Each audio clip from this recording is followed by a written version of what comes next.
pé mo kí ọmọdé, mo kí ọkùnrin, mo kí obìnrin, mo kí àgbàlagbà wa. Orúkọ tí mo yí padà, Omoboriowo Ayékòótọ́ náà ni èmi ń jẹ́. Ẹ rí Yorùbá wọn ni à ń pọ̀ rẹ̀ lówè, ó sì ní ààrò nínú. Gbogbo wa la tún ti máa gbọ́ fídíò tí Asari Dokubo tó tún ṣe jáde ní àárọ̀ yìí, náà lèmi náà rí fídíò yẹn. Ẹ rí, ẹ jẹ́ ká múra, ohun tó ń lé wa ó kọjá ń tà ń fèsì. Yorùbá, ẹ jẹ́ á múra o, ẹ jẹ́ á múra o, ẹ jẹ́ á múra o, kí ogun àtẹ̀yìntọ̀ kó mọ́ jà wá, kí ẹ̀yin tẹ́ pera yín ní òdílé onítìrí tẹ́ ń ṣe náà dandan, tẹ́ ń ṣòsì bí ẹran aṣẹ́wó, kẹ́ ẹ ronú, kẹ́ ẹ bára yín sọ̀rọ̀ wò pé àsìkò tí a wà yìí kì í ṣe àsìkò tí ìran Yorùbá ń ṣòsì bẹ́ẹ̀ ṣe ń ṣe yìí, kì í ṣe àsìkò tí a ń dóde adélé irọ́, adélé òfò, tí adélé tí ò ní jáde, kì í ṣe àsìkò yìí, torí pé ogun ti débodè, àwọn tó kàn ló mọ̀. Asari Dokubo sọ the rate tí wọ́n ṣe ń send àwọn Fulani sí Ìjọ land, the rate tí wọ́n ṣe ń send àwọn Fulani yìí sí Ogoni land, the rate tí wọ́n ń send àwọn Fulani yìí sí Port Harcourt, Bayelsa, Yanagua. But the man said it is always prepared, because Fulani are coming to invade us pẹ̀lú ogun, pẹ̀lú war.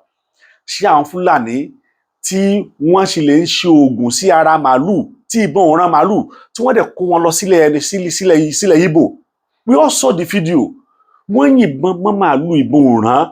We all saw the video to show that these people are extremely prepared for war, to use this cow as a means of weapon.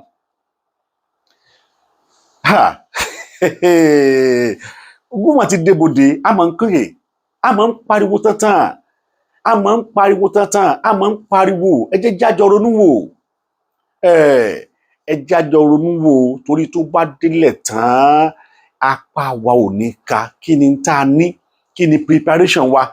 Àwọn Igbo yìí ò hàn dúró, they fully prepare to face that war.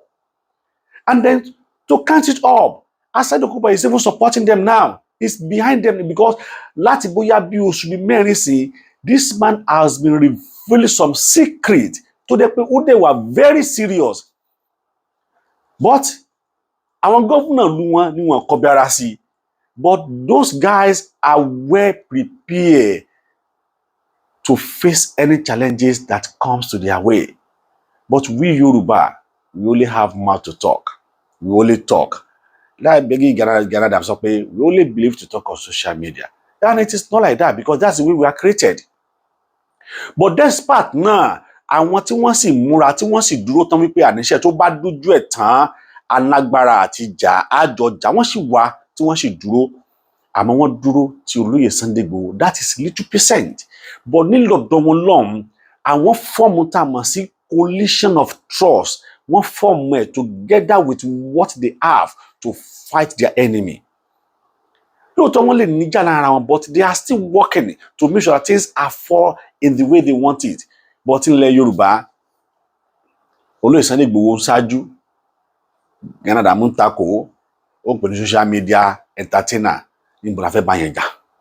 A ní ká jọ jà kí ogun tó kóran Sókótó láyé. Gbogbo alárántí ìtàn Madam Fodo, bó ṣe lo àwọn ará Sókótó láti kọ́ńkà Sókótó, láti gba àwọn the original indigenous of Sókótó, láti sọ wọ́n dẹrú. The same thing in Kano, Kaduna, Nasarawa, even though including part of Kwara State, ó ṣẹlẹ̀ náà báyìí. Jigawa and others. Ṣé a fẹ́ jẹ́ kí history yẹn kó tún repeat ara ẹ̀ ni? Ṣé a fẹ́ gba that particular history láàyè kó náà kó tún repeat ara ẹ̀? Ṣé a fẹ́ gba láàyè ni? We all need to do what we're supposed to do. Having a meeting with those who are ready to explode. Àwọn tí wọ́n ṣetán láti jà fún wa. Àwa kan wà, a lè jà mọ̀ pé ogun ẹnu náà ni ká sọ̀rọ̀, ká pariwo. Fine. But àwọn kan wà pé they are warrior to fight this battle for us. Let us gather them together in one place and let us have a full support. Ohun tó lè ràn wá lọ́wọ́ nìyẹn. Ohun tó lè ràn wá lọ́wọ́ nìyẹn. À ń bára wa jà, à ń búra wa, ìyẹn kọ́ ló máa ràn wá lọ́wọ́ lásìkò sí i. Now, Tinubu wà ń bẹ̀, ẹ wo bí wọ́n tún ṣe ń pa àwọn èèyàn wa. ìgbà tí Buhari wà ń bẹ̀ la ní wọ́n ń lo agbára ìjọba, wọ́n ń lo agbára federal government, agbára ò ká wọn, tẹ́ bá mú wọn, tẹ́ fà wọn ní position, wọ́n á ní kéèsì wọn different case ni àwọn kéèsì Fúlàní àwọn gbọdọgbọ. But now see, say the same thing ló tún ṣe ń ṣẹlẹ̀ ni. Whereas Hausa ni commissioner of police nsìn, Hausa kọ́ ni IG, Hausa kọ́ ni minister of defence, Hausa kọ́ now, it is Yoruba. Ṣé they still have that power? Tó bá jẹ́ wípé wọ́n tún ṣì ní power yẹn lọ́wọ́lọ́wọ́ báyìí tó jẹ́ pé Tinubu ló wà ń bẹ̀, those Fulani still have the same power they have during the Buhari tenure. Let us forget about Nigeria again. I always say this: Nigeria is not a country. If they still have power to this level, tí wọ́n pààyàn, tí wọ́n ò lè mú wọn kí wọ́n pa wọ́n padà, tí ò tí ì sí ẹni tí wọ́n sì gbé lọ court for the past 9 months tí Tinubu ti wà ń bẹ̀, let us forget about it. Ẹ jẹ́ kí oníkálukú lọ múra sí ara rẹ̀. Kí oníkálukú kí wọ́n lọ múra sí ọ̀rọ̀ ara wọn, because mo ń sùn lọ́wọ́ ni mo ẹ̀rí pójú mi gan, mo ń sùn ni mo gbọ́rọ̀ Asari Dokubo ilé òkè tí yẹn gbọ́ lọ sùn o. Ẹ jẹ́ ká tó pass message. Ojú oorun kọ́ la wà yìí. Ìgbà míì wà àwọn àjù nǹkan míì sí lórí WhatsApp tẹ́ bá gbọ́ tán àti sùn padà máa dọ̀ràn sí lọ́rùn. Ẹ láti pass message yẹn síta káwọn èèyàn kí wọ́n gbọ́, ká dẹ̀ wo ohun tá a lè ṣe tá a fi lè rí pé kíní yìí kò padà wá jẹran Yorùbá. A sọ tiwa, a wí tiwa, ẹni tó máa gbọ́ á gbọ́, ẹni tí ò ní gbọ́ ò ní gbọ́. Bá a kúkú ṣe ń pariwo tó yìí náà, bá a ṣe ń sọ tó yìí náà, àwọn olówó wa tó sì ń ṣe tí wọ́n fẹ́ ṣe. Ṣùgbọ́n ìtàn máa sọ ni pé ní mo wí nígbà tèmi, mo pariwo nígbà tí mo rí, because ilé tèmi náà bá tún sọ yìí tí mo tún wí, àwọn kan míì tó àwọn olóbìnrin ló tún máa gbọ́ tí wọ́n á tún iṣẹ́ tọ́. Ẹ jẹ́ ká gbọ́ ohun tí Asari Dokubo ohun tó sọ nínú clip tó tún release láàárọ̀ yìí. Àárọ̀ yìí ni wọ́n release clip yẹn àárọ̀ yìí. Ẹ jẹ́ ká gbọ́ bí Asari Dokubo bó ṣe ń lament ní tó ń ṣẹlẹ̀ lọ́wọ́lọ́wọ́ nílẹ̀ Ògòní lọ́wọ́lọ́wọ́ ń sìn. And they are well prepared. Ọmọ Yorùbá kí ni ìbírẹ̀ṣẹ̀ wa? Ẹ gbọ́ ohun tí Asari Dokubo ẹ gbọ́ tó sọ. Sisters, something seriously is happening. Something very serious is happening.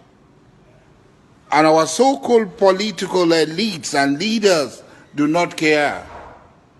They're not doing anything about it. They feel very unconcerned about it. Our political elites do not care about it.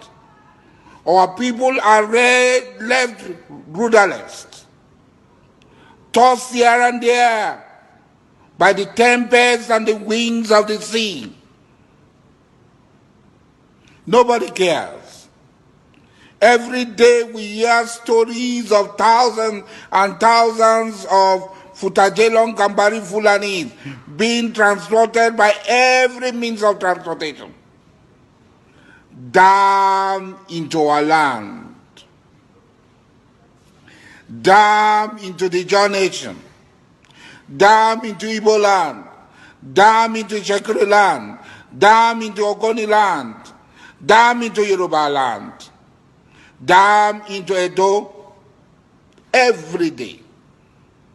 In the most unthinkable factions, in their thousands. If you go to Bayelsa today, as I'm talking,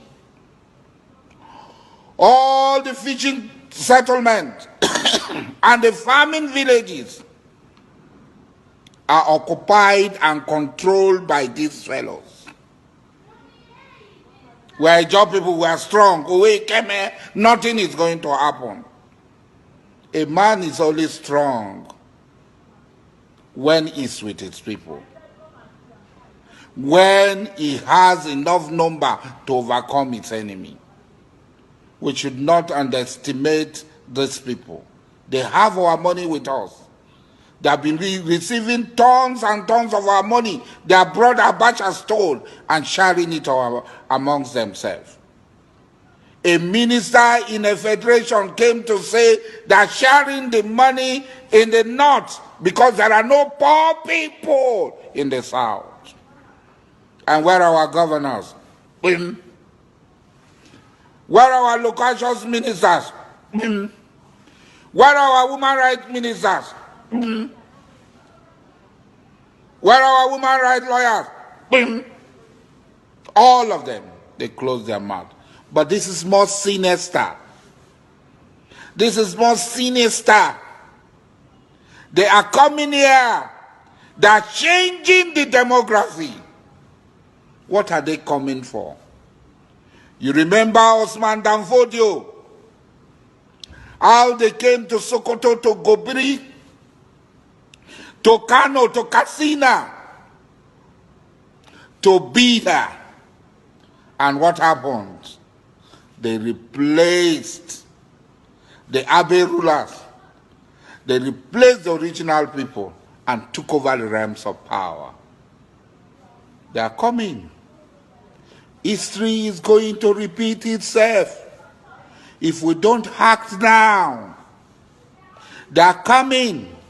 History is going to repeat itself if we don't act now. They are not pretending about it. They are coming with war, destruction, and death. They are coming to occupy our land. Why you cannot go to your community? In Obama, yeah, how many Obama people are at home? They are leaving their home and they are coming here. Obama is a village. You cannot come to Obama. Those of us who live in Obama, we are backward people. Buguma is a village. Abonima is a village. You don't care. You are not bothered. But when death will come, it will not only come for Dokubo Asari. When the evil and the tribulation will come, it will not come for only Dokubo Asari. It will come for all of us. I'm smarter than you. I know that I'm more prepared than you. And when it comes, I will also run faster than you. To be forewarned is to be forearmed. It's not grandstanding like Wiki. I caught 14 people grandstanding. This is beyond grandstanding. This is a time for strategy. This is a time for consultation. This is a time for meeting. Our very survival is at stake. We must stand up and defend ourselves, or we will all perish in the hands of these blood-tasting monsters who will give us the Sokoto treatment. òun lẹ ti gbọ́ yìí, ṣárákùnrin tó ń parọ́ ni, ṣé kò rí ni? Ó rí. Asari Dokubo ó rí, ó sì mọ̀ wípé ewu ń bẹ lóko lóńgẹ́ gan fún ara rẹ̀, ewu ni. Ìran Yorùbá, ogun ò mà ní kó wà, ogun ò ní kó wà o, ogun ò ní kó wà, ogun ò ní kó wà. Àmọ́ kógun má kó wà, ọwọ́ ara wa òun náà la fi fà. Kógun sì tún kó wà, ọwọ́ ara wa òun náà la fi. Àmọ́ wọ́n sọ nígbà tí wípé mo wí mo sì ṣe wọn tí agbára mi lè ṣe. Ẹ̀yin tẹ́ jí jagunjagun lẹ Yorùbá, ẹ̀yin warrior tẹ́ mọ̀ pé warrior, the family warrior of Ilẹ̀ Ìbàdàn, ẹ dìde, ogun ń bọ̀, ẹ tètè ta mọ́ra, ẹ jẹ́ ká múra. Gbogbo ọmọ Yorùbá, ìjà yìí ò kì í ṣe ìjà Sunday Igboho nìkan o, ìjà gbogbo wa ni. Olódùmarè yóò sì fún wa jà. Àní bọ́ sógun, àní bógun lọ́wọ́, àní padà dẹrù Fúlàní o, láṣẹ àwọn onílẹ̀, láṣẹ àwọn Olódùmarè. Àdúrà gbogbo ó gbà o. Ọmọ Yorùbá, ọmọ Yorùbá, ọmọ Yorùbá, pay attention and think.